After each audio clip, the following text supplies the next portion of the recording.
7 India, सच दिखाने की हिम्मत। नमस्कार, आप देख रहे हैं न्यूज 24/7 इंडिया। मैं हूं आपके साथ सपना मदेशिया। चलिए शुरुआत करते हैं आज की कुछ खास खबरों से। जेएनयू कुलपति संदीप बख्शी के खिलाफ हत्या का मामला दर्ज हुआ। महिला की संध्या हाथ पैर मृत्यु के मामले में दायर हुई एफआईआर जयपुर के महानगर मजिस्ट्रेट संख्या 8 की अदालत के आदेश से दर्ज हुई। हत्या और साक्ष्य मिटाने का आरोप में दर्ज हुई एडवोकेट पवन शर्मा के जरिए पेश किया गया था परिवार। मैट्रिका के भाई पुनीत खंडेवाल की ओर से दायर परिवार पर दिया आदेश। 30 अक्टूबर 2024 को दिवाली के दिन ऑफिस में बुलाकर जलाने का आरोप। 24 नवंबर को जेएनयू अस्पताल में हुई मूर्ति की मौत, तो वही परिवार में आप बंद यूनिट नहीं होने के बावजूद ले गया और इसके बाद जेएनयू ले गया। जेएनयू कुलपति संदीप बख्शी के खिलाफ हत्या का मामला दर्ज। आखिर पुलिस ने पहले एफआईआर दर्ज क्यों नहीं किया? कोर्ट के आदेश के बाद ही एफआईआर दर्ज क्यों? क्या संदीप बख्शी के रसूख के आगे खाकी मौन है? तो वही वन यूनिट नहीं होने के बावजूद महिला को क्यों ले जाया गया जेएनयू? जेएनयू कुलपति संदीप बख्शी के खिलाफ हत्या का मामला दर्ज हुआ।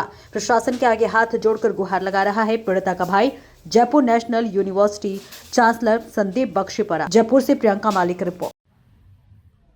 मेरी बहन प्रीति खंडेलवाल जयपुर नेशनल यूनिवर्सिटी के फाइनेंस एंड अकाउंट डिपार्टमेंट में विगत 5 वर्षों से कार्य कर रही थी। वह पेशे से चार्टर्ड अकाउंटेंट थी और कंपनी के सभी बड़े वित्तीय मामलों में को जानती थी, समझती थी।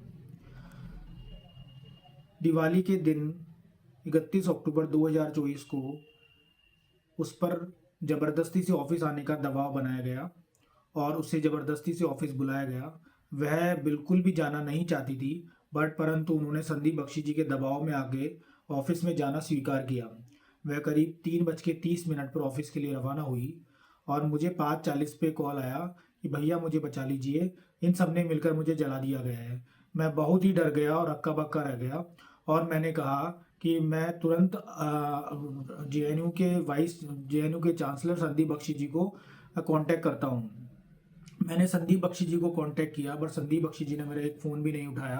तब प्रीति के सह स्टाफ कलीग विमल कुमावत से मेरी बात हुई और मैंने विमल कुमावत को रिक्वेस्ट करी कि आप इसको लेकर एसएमएस हॉस्पिटल लेकर जाएं, परंतु विमल कुमावत ने मेरी एक नहीं सुनी और उसको लेकर जेएनयू हॉस्पिटल लेके चले गए। मैंने उनको काफ़ी समझाया कि ऑफिस से एसएमएस हॉस्पिटल की दूरी करीब 5 से 7 मिनट की है, आप उसको तुरंत लेकर वहाँ जाइए जिससे कि इसका इलाज तुरंत हो सके।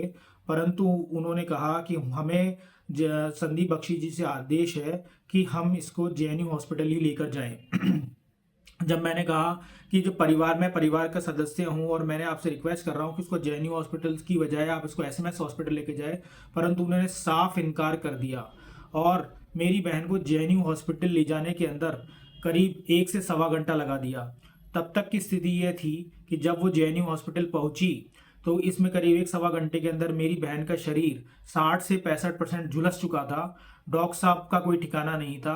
मेरे करीब 10 मिनट के बाद में डॉक्टर साहब वहाँ पे आते हैं और उसके बाद में जब तक मेरी बहन एक कमरे के अंदर पड़ी हुई थी, उसको ना किसी प्रकार का कोई प्राथमिक उपचार दिया गया, ना उसकी कोई किसी प्रकार का कुछ हुआ। उसके बाद में डॉक्टर साहब ने उसको चेक करके कहा कि यह 60 से 65% झुलस गई है और ये काफ़ी क्रिटिकल है। मैं बहुत डर गया था और उसके बाद में मैंने हॉस्पिटल के डॉक्टर से रिक्वेस्ट करी, कृपया करके आप इसका इलाज कीजिए और उसको बर्न वार्ड के अंदर शिफ्ट कीजिए। मैंने लाख कोशिश करी हॉस्पिटल में भी, परंतु उन्होंने मेरी बहन को प्राइवेट रूम के अंदर शिफ्ट किया और बर्न वार्ड नहीं दिया। इस पर मैंने संदीप बख्शी जी को कांटेक्ट भी किया और मैंने व्हाट्सएप मैसेज भी डाला, पर उनकी तरफ से किसी प्रकार का कोई जवाब नहीं आया। अगले दिन सुबह करीब 11:30 बजे संदीप बख्शी जी ऑफिस में आए और हम उनसे मिले। हम करीब हॉस्पिटल में 5 जने थे, उनके बंदूकधारी बॉडीगार्ड ने हमारी तलाशी ली और मेरे को और मेरे चाचा जी को ही मिलने का अनुमति दी। जब हम संदीप बख्शी जी से मिले तो उन्होंने कहा कि we are not the burn specialist, हम प्रीति का इलाज नहीं कर सकते, कृपया करके आप इसको दूसरे हॉस्पिटल में लेके जाइए। मैंने उनसे काफ़ी अनुरोध किया कि प्रीति आपकी 5 साल से एम्प्लॉय है और कृपया करके आप इसकी जान बचाइए। उन्होंने कहा कि हम वन स्पेशलिस्ट नहीं हैं, हम प्रीति का इलाज नहीं कर सकते।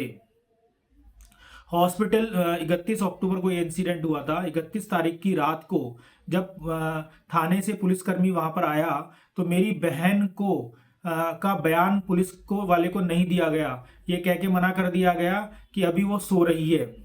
अगले दिन भी 1 नवंबर को जब करीब 12 बजे पुलिसकर्मी वहां पर आया तब भी डॉक्टर साहब ने उसको बयान देने से मना कर दिया। तब मैंने मेरी बहन से पूछा कि आप बयान क्यों नहीं दे रहे हो, तो उसने कहा कि वो बहुत डरी हुई और सहमी हुई थी और उसने कहा कि अगर मैं सच बयान दूंगी तो आप सभी की जान को खतरा है।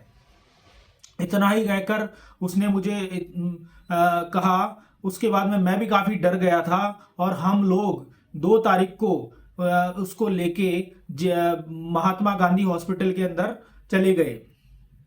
वह करीब 24 दिन तक अस्पताल के अंदर एडमिट रही। उस दौरान ना ही संदीप बख्शी जी और ना ही किसी ऑफिस के सहकर्मी ने उससे मिलने आए, उसका हालचाल पूछा और उसने 24 नवंबर 2024 को दम तोड़ दिया। यह बहुत दुखद घटना मेरे साथ हुई है। मैं आप सभी से विनम्र प्रार्थना करता हूं, कृपया करके मुझे न्याय दिलाइए। फिलहाल इस खबर में इतना ही। दीजिए इजाजत। नमस्कार।